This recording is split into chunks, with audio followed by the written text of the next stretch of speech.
kabar? Berjumpa dengan saya, Anggun Gita Sari, di kelas Bahasa Indonesia SMA Pangudi-Luhur, Jakarta.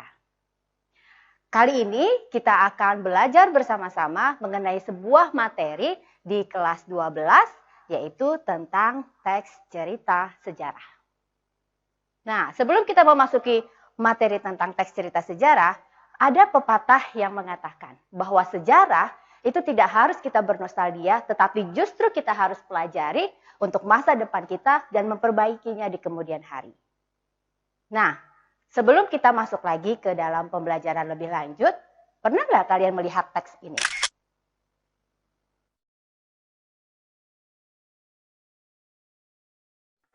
Contoh yang saya tampilkan ini adalah salah satu contoh untuk teks cerita sejarah. Kali ini kita hanya akan membahas 3 bagian dulu saja. Apa saja yang akan kita bahas dalam teks cerita sejarah? Yang pertama kita akan membahas tentang pengertian, ciri-ciri, dan juga strukturnya. Oke, pengertian teks cerita sejarah. Apa sih teks cerita sejarah itu? Padahal tadi di awal saya sudah menyampaikan atau menampilkan ke kalian salah satu contoh teks cerita sejarah. Oke, baik.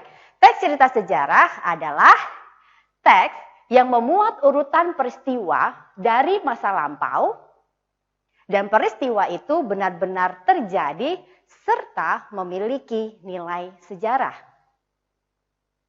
Jika kita ambil dari kata kunci pengertian dari teks cerita sejarah itu, ada 4 kata kuncinya.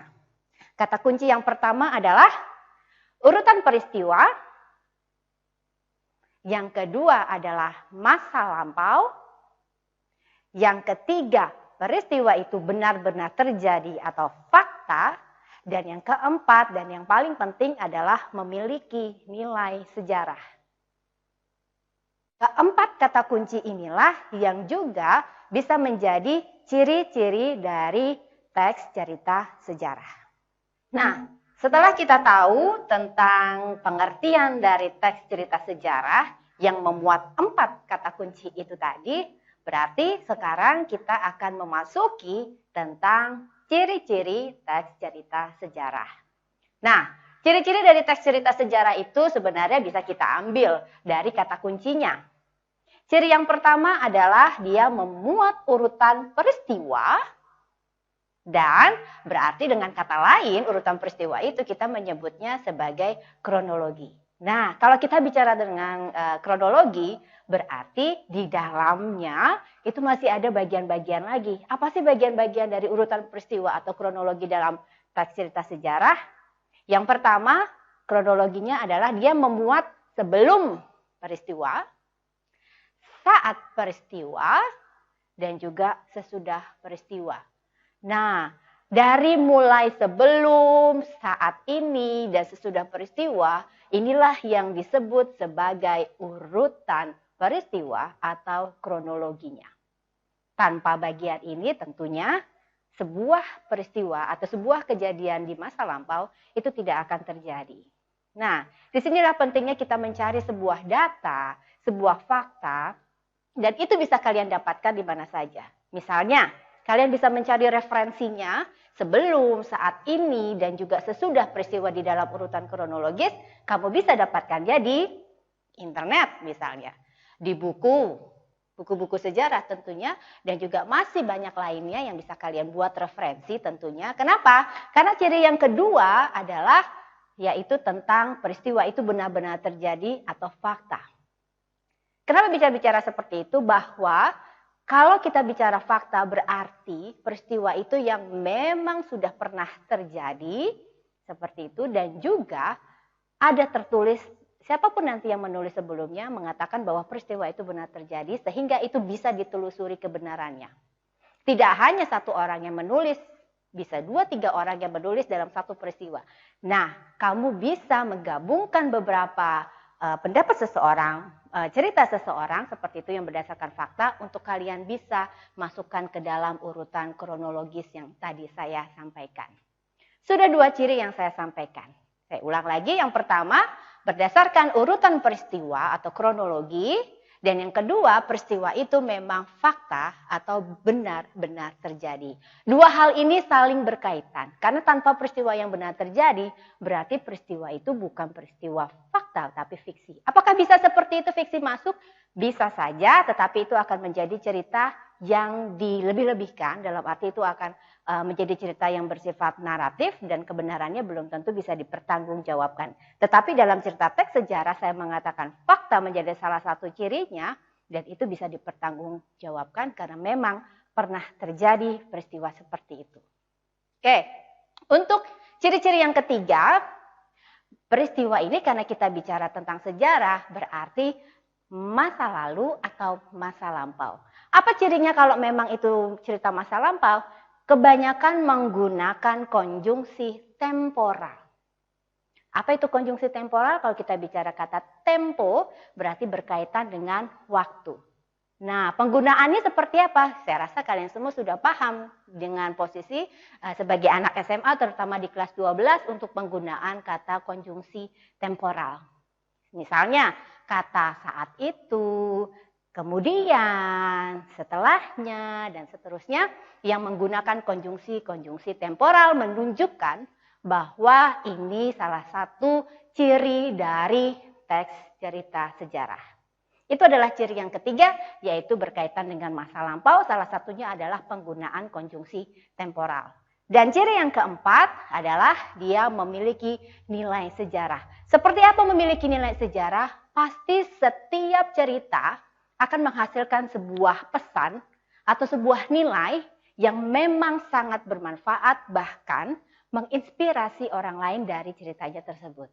Seperti apa? Misalnya jiwa-jiwa kepahlawanan, adanya kegigihan, ketabahan, kesabaran, sehingga jiwa-jiwa seperti itu tadi atau nilai-nilai seperti itu yang akan menghasilkan sebuah mahakarya, menghasilkan sebuah peristiwa yang dahsyat yang pantas untuk dikenal orang lain saat ini, sehingga orang yang menyaksikannya di zaman sekarang itu akan mempunyai inspirasi dan akan melakukan hal seperti itu juga untuk memperbaiki hidupnya.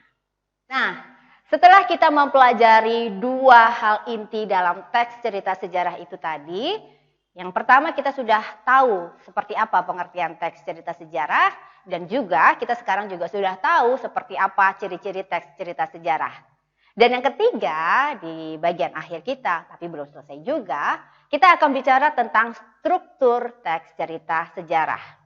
Sehingga nanti setelah kamu mengetahui struktur teks cerita sejarah, kalian akan menghasilkan sebuah karya teks cerita sejarah yang bisa kalian bagikan ke teman-temanmu sehingga temanmu yang membaca nantinya mempunyai inspirasi dari tulisan yang kalian buat itu tadi. Nah, apa sih struktur teks cerita sejarah? Saya akan sampaikan di sini. Kita punya 3 struktur teks cerita sejarah. Ada 3 bagiannya. Bagian yang pertama adalah orientasi, urutan peristiwa atau kronologi, dan reorientasi. Nah, 3 hal itu ada di dalam struktur teks cerita sejarah. Saya akan berikan contohnya supaya kalian bisa lebih memahami perbedaan orientasi, urutan peristiwa atau kronologi, dan juga reorientasi. Oke, saya akan memberikan contoh untuk orientasi. Tidak jauh-jauh saya memberikan contoh.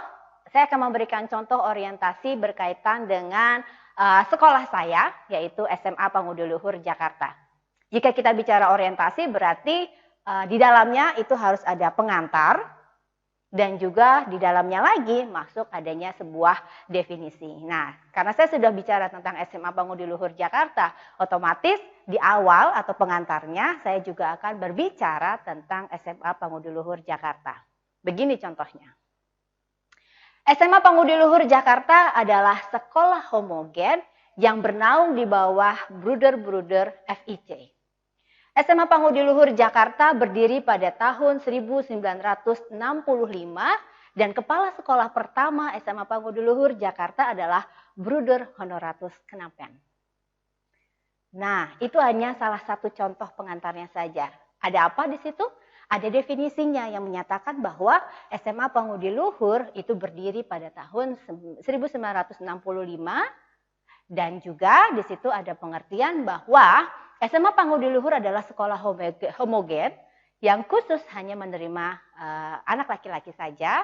Kemudian juga disampaikan bahwa bruder pertamanya adalah bruder honoratus knapen. Nah, kenapa saya mengatakan seperti itu? Ada yang pertama, berarti kepala sekolah berikutnya dari tahun 1965 sampai saat ini itu ada urutan-urutan peristiwa. Nah, itulah kita akan masuk ke dalam struktur teks yang kedua, yaitu tentang urutan peristiwa.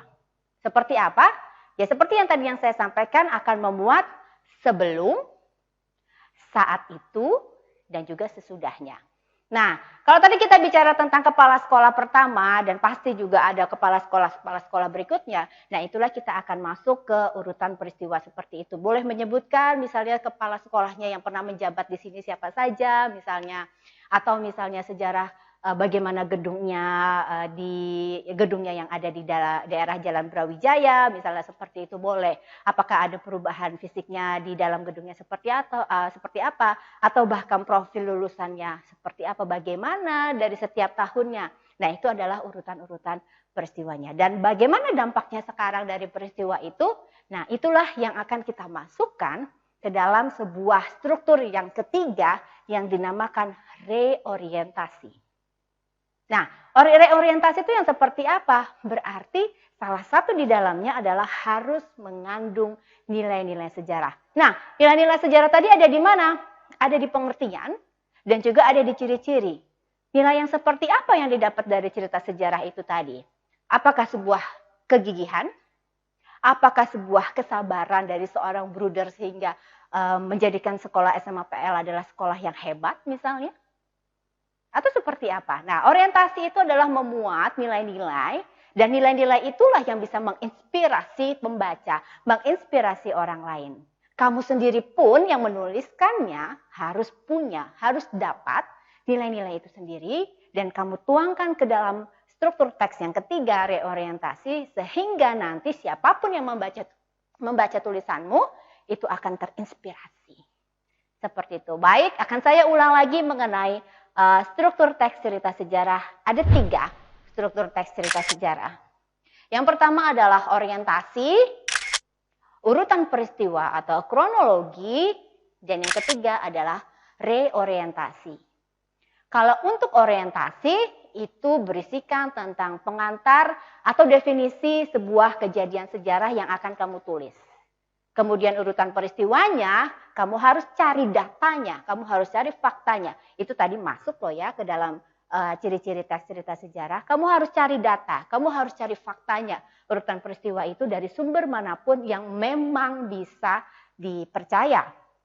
Setelah kamu cari urutannya berdasarkan data, berdasarkan fakta, ingat data dan fakta itu boleh kamu pakai prinsip jurnalis, yaitu 5W 1H, atau kalau anak-anak PL menyebutnya sebagai adik Simba. Gitu. Jadi kamu menggunakan prinsip itu untuk mencari data fakta berdasarkan 5W1H. Nah, setelah tadi orientasi berdasar pengantar dan juga definisi, kemudian urutan kronologinya itu berdasarkan data fakta dan kamu menulisnya mengenai sebelum, saat itu, dan juga sesudah.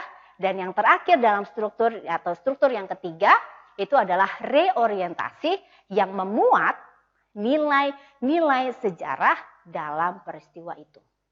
Kamu harus berkomentar, memberikan pendapatmu atau kamu memberikan nilai yang ada di situ supaya tujuan yang tadi sudah saya sampaikan, orang lain menjadi terinspirasi. Oke? Itu saja untuk pembelajaran di bahasa Indonesia hari ini. Jadi pada intinya kita membuat sebuah teks cerita sejarah itu manfaatnya akan banyak sekali seperti apa yang saya sampaikan di awal tadi. Bahwa sejarah itu kita tidak harus untuk bernostalgia, tetapi justru harus kita pelajari untuk masa depan kita dan kita bisa memperbaikinya itu. Dari nilai-nilai sejarah yang ditemukan di setiap peristiwa masa lampau, kamu bisa menjadikan itu sumber inspirasi, kamu bisa menghidupkan itu kembali, sehingga bisa menjadi suatu mahakarya yang luar biasa bagi dirimu dan orang lain, serta berguna juga bagi bangsa kita Indonesia. Itu saja dari saya untuk pembelajaran bahasa Indonesia hari ini. Sampai ketemu dan sampai berjumpa lagi di lain kesempatan dengan materi-materi bahasa Indonesia lainnya yang tentunya akan memberikan pengetahuan ke kalian dan juga inspirasi untuk membuat banyak tulisan. Semakin banyak kamu menulis, otomatis kamu akan membuka jendela duniamu dan juga hasil tulisanmu bisa saja menginspirasi orang lain. Selamat menulis teman-temanku semuanya dan selamat belajar untuk belajar bahasa Indonesia terus. Karena sampai kapanpun selama kalian masih berada di Indonesia, bahasa Indonesia akan terus ada. Terima kasih dan sampai jumpa.